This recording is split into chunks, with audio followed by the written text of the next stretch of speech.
নবাব সিরাজউদ্দৌলা এই বিশাল রাজ্য আমার কথায় চলে। এত বড় রাজ্য বিশাল বেতন পরিশোধ করে না, এই রাজ্য আমি ধ্বংস করে দেব। সেনাপতি ওয়াকারুজ্জামান। এত খায় তাও শরীরে বল বাইরে, এত খায় তাও শরীরে বল বাইরে। আমার নাম খাই।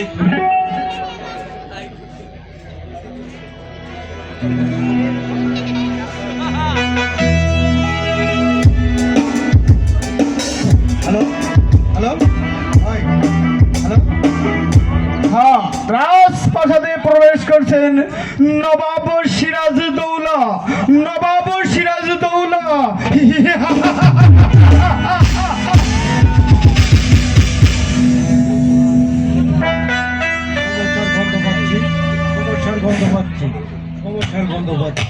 আমি সকল সমস্যার সমাধান করি। চন্নু মিয়া।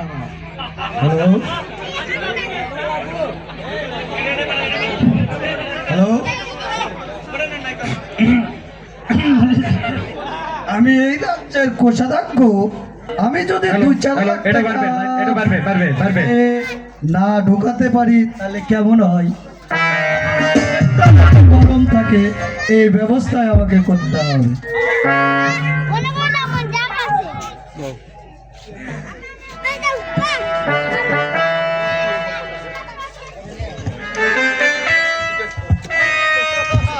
হ্যালো,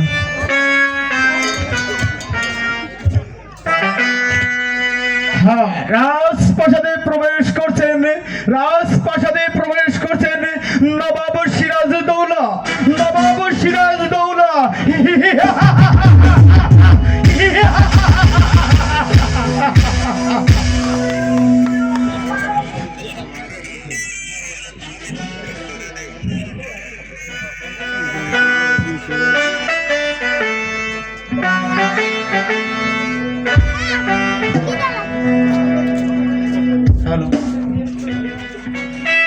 বাংলা বিহার উড়িষ্যার মহান নবাব হবে আমার রাজ্যে এত বড় অপকর্ম আমি কিছুতেই মেনে নেব না।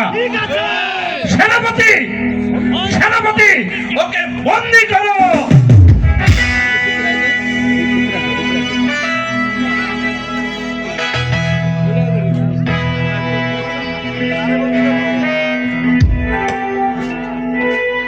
মাফ করবেন জাহাপনা, আমি আপনার আদেশ পালন করতে পারবো না। কেন কেন সেনাপতি? আমার গত 3 মাসের বেতন বকেয়া রহিয়াছে, আগে আমার বেতন পরিশোধ করুন।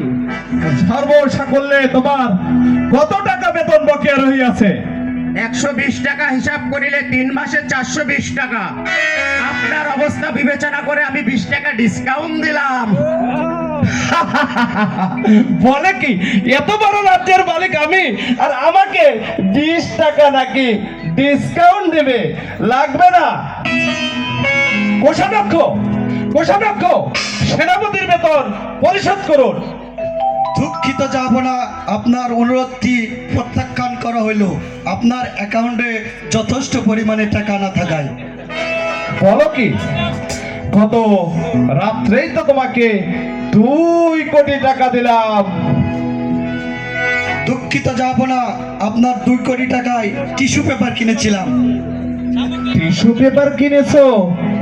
তাহলে বাথরুমের টিস্যু পেপার পেলাম না যে? জাহাপনা, রানীমার পাতলা পায়খানা হওয়ার জন্য টিস্যু পেপার শেষ হয়ে গেছে। শুনেছেন আমি কেমন রাজ্য চালাচ্ছি? 2 কোটি টাকা টিস্যু পেপার এক রাত্রেই শেষ হয়ে গেল। ওদের সাহেব, আপনি বরং গভর্নরকে ফোন করুন। জাহাপনা, হ্যালো হ্যালো, আমি নবাব বলছি। গভর্নর সাহেব, আমার এক্ষুনি 2 কোটি টাকা লাগবে। কোন নবাব মানে? বাংলা বিহার উড়িষ্যার মহান নবাব সিরাজউদ্দৌলা বলছি। হ্যালো হ্যালো, সরি, আপনার অ্যাকাউন্টে যথেষ্ট পরিমাণ টাকা না থাকায় সংযোগটি বিচ্ছিন্ন করা হইল। বাংলার আকাশে আজকাল মেঘের কোনো কাটা, কে দেবে আশা, কে দেবে ভরসা, কে দেখাবে পথ? সামান্য 400 টাকার জন্য সেনাপতি আমার আদেশ মানতে অপারগ। ইদানিং মোবাইলে আমার যথেষ্ট পরিমাণ টাকা থাকে না, গভর্নর আমাকে চিনতে পারে না। উদিত সাহেব, এসব কি হচ্ছে? আমি আর পারছি না। মহারাজ শান্ত হন, আপনি অন্তর্মহলে প্রবেশ করুন, আপনার বিশ্রামের ব্যবস্থা করছি। ঠিক আছে, রানীমাকে পাঠিয়ে দিন। যাবো না, মাফ করবেন, রানীমা আজকে আপনাকে সময় দিতে পারবে না। কেন? তার আবার কি হলো? যাবো না, মাফ করবেন, এত বড় রাজসভায় কি বলার সঠিক হবে? আস্তে করে বলুন। রানীমার আজকে পাতলা পায়খানা হয়েছে, অবিনাশকে দেখনি? ডেকেছিলাম, তার আবার কি হলো? আজকে আবার তার আমাশা হয়েছে।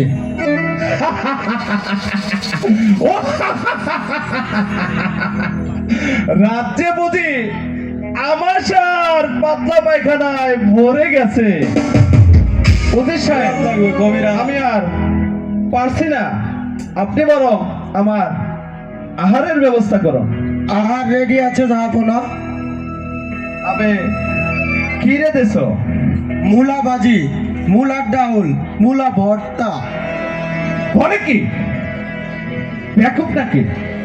আমি হচ্ছে এই বিশাল অর্ধ পৃথিবীর মালিক নবাব, আমার জন্য মুলাবাজি, মুলা ভর্তা, এটা কি শোভা পায়? তুমি জানো না মুলাবাজিতে আমার গ্যাস্ট্রিক হয়? যাবো না, রাজভোগ রান্না হয়েছিল, কিন্তু দেহরক্ষী সেটা খেয়ে ফেলেছে। খামোশ! এত বড় স্পর্ধা! কে? মাফ করবেন জাহাবনা, আমার উপায় ছিল না, আমাকে তো যুদ্ধ করতে হবে। তোমার এত বড় দুঃসাহস, তুমি রাজভোগ খেয়ে ফেলেছ?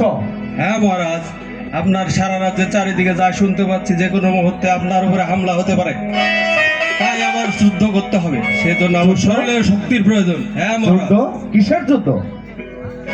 আপনার বিরুদ্ধে যে ষড়যন্ত্র হচ্ছে তাতে আপনাকে তো এই বিশাল রাজ্যের মধ্যে একা আমি ফেলে যেতে পারি না, তাই আমাকে আপনার রাজভোগ খেয়ে ফেলে। অতি উত্তম প্রস্তাব, মঞ্জুর করা হলো।